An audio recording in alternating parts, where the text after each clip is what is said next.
तो आज हम लोग एक नया सर्विस के बारे में पढ़ेंगे जिसका नाम है सिसमेन। ये विंडोज़ के लिए काफ़ी इम्पोर्टेंट सर्विस होता है। जब आप लोग सिस्टम पे बैठते हैं तो किसी ऐप को ओपन करते हैं, डबल क्लिक करते हैं तो वो एग्जीक्यूट होता है। तो इतनी जल्दी एग्जीक्यूट कैसे होता है, तो उसी के बारे में पढ़ने के लिए आज हम लोग पढ़ेंगे सिस्टम में।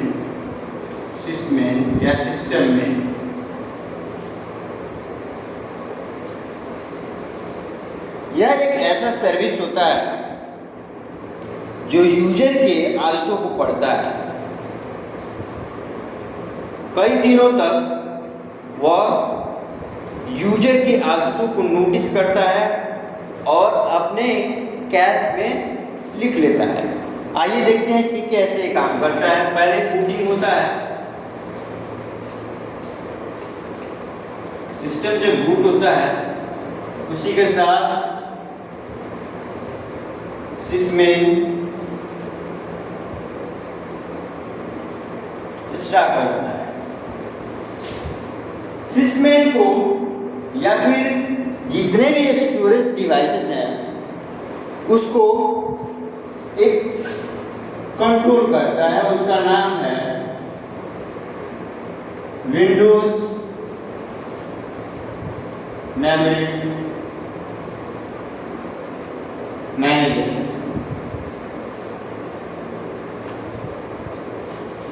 सिसमेन के साथ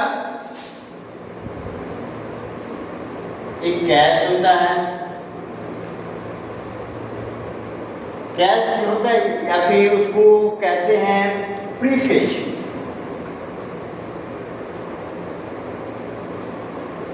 प्रीफेच वो चीज होता है जो रैम का थोड़ा सा हिस्सा यूज होता है प्रीफेच के लिए। इसको कैश भी कहते हैं। और विंडो मेमोरी मैनेजर के साथ एक अटैच्ड फाइल होता है, पेज फाइल।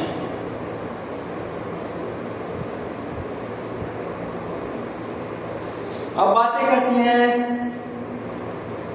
सिसमेन। सिसमेन का काम होता है, मान लीजिए यूजर का आदत है रोज वो म्यूजिक खोलता है, वर्डपैड खोलता है और फिर व्हाट्सएप खोलता है।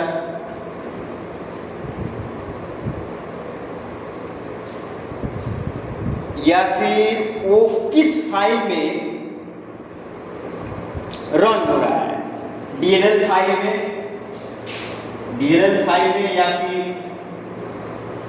EXE file. ये चीज दोनों अलग अलग होती है। EXE फाइल एग्जीक्यूटिव फाइल होता है जो अपने आप में एग्जीक्यूट हो जाता है, और DLL है डायनेमिक लिंक लाइब्रेरी। ये एक हेल्पर है जो किसी भी प्रोग्राम को करने के लिए, एग्जीक्यूट करने के लिए हेल्प करता है। मान लीजिए वर्डपैड खोले हैं तो वर्डपैड का पेज किसी एक प्रोसेस से खुलेगा, उसको लिखने के लिए अलग प्रोसेस होगा, ठीक है। ऐसे ही उसको पेंट करने के लिए एक अलग प्रोसेस होगा। तो DLL फाइल वही है, हेल्पर है। किसी एक प्रोग्राम को रन कराने के लिए बहुत सारे DLL का यूज हो सकता है।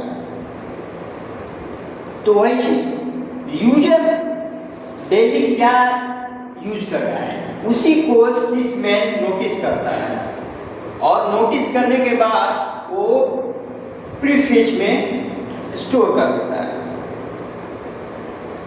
प्रीफेच में स्टोर करने के बाद अगर यूजर कोई ऐप मान लीजिए म्यूजिक ही चलाए तो उसमें टाइम नहीं लगेगा, वो टाइम नहीं लेगा ओपन होने में। इसलिए ही सिसमेन का यूज होता है। अब मान लीजिए यूजर ने कोई भारी ऐप खोला, जैसे फोटोशॉप,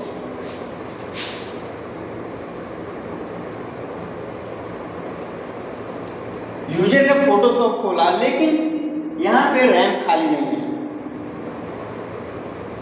यूजर ने फोटोशॉप खोला लेकिन रैम खाली नहीं है, तो क्या करेगा, विंडो मेमोरी मैनेजर बोलेगा, अरे भाई मेरे को दूसरा प्रोग्राम चलाना है, तुम जल्दी खाली करो अपना। तो सिस्टम क्या करेगा, जो रैम में डाटा पड़ा हुआ है उसको पेज फाइल में डाल देगा। जो रैम का डाटा है छोटा सा पेज फाइल वाला, वो पेज फाइल का डाटा पेज फाइल में डाल देगा। पेज फाइल एक हिडन फाइल होता है जो किसी को दिखता नहीं है, काफी इंपॉर्टेंट फाइल होता है, सिक्योर फाइल होता है विंडोज के लिए। तो ये तो आदत नहीं थी यूजर की, इसलिए पेज फाइल प्रीफेच को पेज फाइल पर डालना पड़ा ताकि रैम खाली हो जाए। तो सिसमेन का यही फीचर होता है।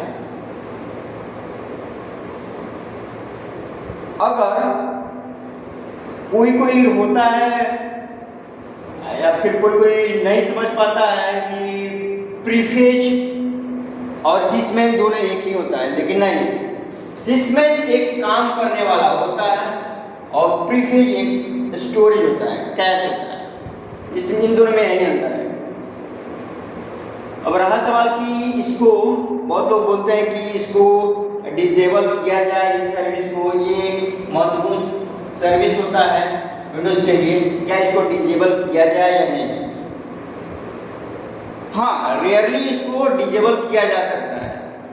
कब, जब सिस्टम हैंग करने लगे या फिर कोई अदर इशू आए सिस्टम में, तो इसको टेम्पररी के लिए इसको डिसेबल किया जा सकता है। डिसेबल कैसे करें, तो विंडोज +R बटन दबाएंगे, उसके बाद एक ब्रैकेट आएगा, उसमें services.msc लिखेंगे। msc को एंटर करने के बाद आपको ढूंढना पड़ेगा सिसमेन को डबल क्लिक करेंगे, उसको स्टॉप करेंगे। स्टॉप करने के बाद उसमें change startup type two disable, उसका स्टार्टअप टाइप चेंज करके उसको डिसेबल कर देना है। तो यहाँ से उसको डिसेबल हो जाएगा। तो डिसेबल करने के बाद ये सिस्टम काम नहीं करेगा। बाकी विंडो जो है सिस्टम मेरा अनस्टेबल नहीं होगा, वो नॉर्मली काम करेगा। लेकिन अगर आप म्यूजिक खोलने जाएंगे तो ये टाइम ले सकता है, थोड़ा उतना जल्दी नहीं आएगा, लेकिन ये थोड़ा टाइम ले सकता है, बस यही काम है। तो रिक्वायरमेंट के अनुसार इसको डिसेबल किया जा सकता है सिसमेन को। तो धन्यवाद। अगली क्लास में मैं एक नया सर्विस के बारे में जानेंगे हम लोग।